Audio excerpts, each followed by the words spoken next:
Teve democracia quando Saul se tornou rei de Israel? Essa é uma pergunta legítima, mas crer que não houve democracia não corresponde à verdade, ainda que isto seja a visão de mundo dos cristãos da atualidade.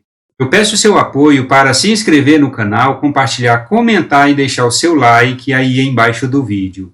Tem pessoas que imaginam que em Israel dos tempos bíblicos não havia democracia. Eu aproveito para indicar a você a leitura do livro A República Hebraica de Enoch Wines. Outros acreditam que os monarcas em Israel eram enfiados goela abaixo para o povo. Mas isto não é verdade. Convido você a uma leitura atenciosa dos textos das Escrituras Sagradas do Velho Testamento que contam a história de como Saul chegou ao posto da nação, de chefe da nação, para que você possa ver como funcionou a democracia naqueles dias. A democracia é o povo escolhendo o governo da nação. O livro do profeta Isaías, capítulo 33, verso 22, fazendo referência ao Supremo Deus, o profeta dá o modelo absoluto de governo que serve de base para os governos nacionais de todo o mundo. O modelo é constituído de legislativo, judiciário e executivo. A completa democracia é aquela em que os representantes de todos os poderes são escolhidos pela vontade livre do povo. Saul, o primeiro governante, rei da nação hebraica, foi eleito democraticamente. No capítulo 10, verso 27 do livro de 1 Samuel, o profeta convocou uma assembleia para a indicação do nome do candidato único ao cargo de governante. Nos versículos 20 e 21, o nome de Saul foi apresentado ao povo. Inclusive, naquele momento, não precisava Saul estar presente na assembleia. No versículo 22. No versículo 25, uma lei foi escrita para regulamentar o trabalho do rei e colocar limites em suas ações. E no versículo 27, aconteceu algo próprio da democracia. Saul foi rejeitado por parcela minoritária da população que dizia algo do tipo: como é que este homem poderá salvar nossa nação da perseguição e opressão dos povos estrangeiros? Ele não é guerreiro, não é um homem valente, experiente, soldado de guerra. Ele só tem beleza e tamanho. No versículo 27. Depois da primeira assembleia, Saul não podia ainda ser rei. Aquela assembleia apenas lançou o nome dele à candidatura do cargo. Por quê? Porque faltava a assembleia de aclamação. Na assembleia de aclamação, o povo aprovaria ou até mesmo poderia rejeitar. Além do mais, o povo naqueles dias havia aprendido que o rei teria que ser alguém que tivesse realizado pelo menos um feito de heroísmo. Por isso, uma parcela da população não via heroísmo e patriotismo em Saul. No capítulo 11, verso 1, a Septuaginta diz que um mês depois da primeira assembleia, em que o nome de Saul foi indicado para ser rei de Israel, Naás, rei dos Amonitas, começou uma agenda militar para tomar as terras de Israel e a cidade de Jabes Gileade. No versículo 5, Saul, sabendo dos planos de Naás de invadir Israel com seu exército e vendo o choro da população com medo de morrer, aproveitou a oportunidade para fortalecer a sua campanha política e imediatamente se encheu de coragem. Está escrito no versículo 6. Imediatamente convocou os homens de guerra de todo Israel. Ao todo, foram 330 mil soldados. E fez guerra com o exército de Naás, rei amonita, e saiu vitorioso. Versículo 11. Com a vitória militar, a campanha política em favor de Saul se fortaleceu e houve acirramento dos ânimos entre os seus apoiadores e aqueles que continuavam acreditando que Saul não era a pessoa ideal ao cargo. No capítulo 11, versos 12 e 3, descreve o acirramento entre os favoráveis e os contrários a Saul. A maioria do povo era favorável contra uma minoria desfavorável. A maioria queria matar aqueles do lado oposto. No versículo seguinte, 12 e 13, agiu Saul como um defensor da liberdade de expressão e de escolha das pessoas e diz que ninguém mataria ninguém, que ninguém morreria por se opor a ele. No versículo 14, não se sabe quanto tempo depois, Samuel convocou a assembleia de aclamação na cidade de Gilgal. É importante lembrar que foi em Gilgal, sob o comando de Josué, que o povo, lá no passado, havia acampado após ter atravessado o rio Jordão na conquista da terra de Canaã. Gilgal, portanto, era uma das principais cidades de Israel.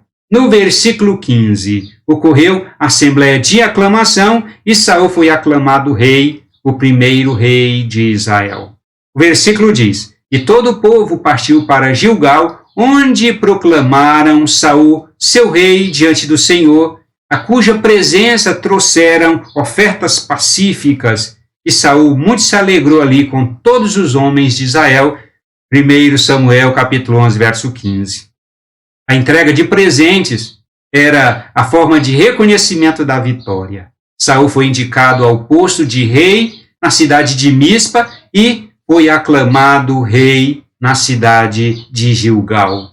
No capítulo 13, verso 1, do texto hebraico massorético, diz que Saul era da idade de 31 anos quando se tornou rei de Israel.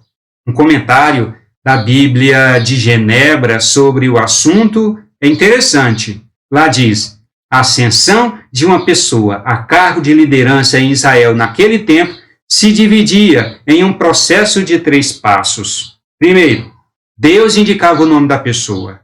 Segundo, o povo verificava se a pessoa indicada tinha histórico de bravura e heroísmo em favor da nação. E terceiro, o povo, em maioria absoluta, teria que confirmar por meio do voto.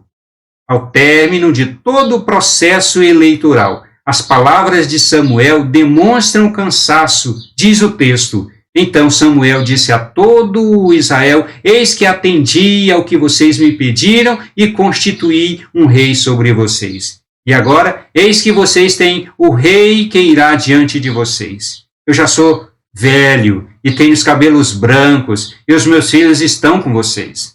Eu tenho andado à frente de vocês desde a minha mocidade até ao dia de hoje. 1 Samuel capítulo 12, versos 1 e 2. Por que os cristãos não enxergam democracia na nação de Israel do Velho Testamento? É necessário ler mais a Bíblia e ler com atenção. É necessário interpretar a Bíblia com as lentes da própria Bíblia e não com as lentes pessoais desfocadas.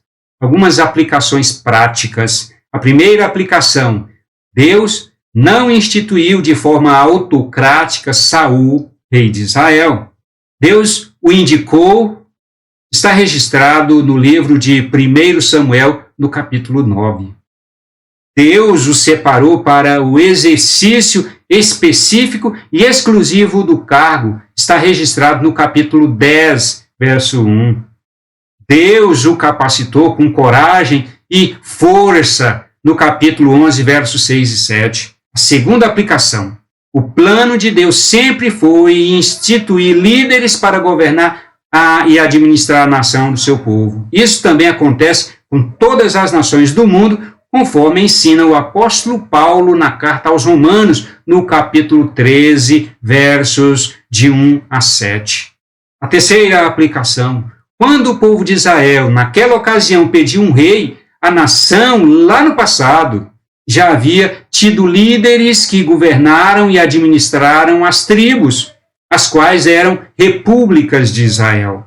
Cada tribo tinha os seus próprios governantes locais e podemos notar esta verdade no livro de Josué.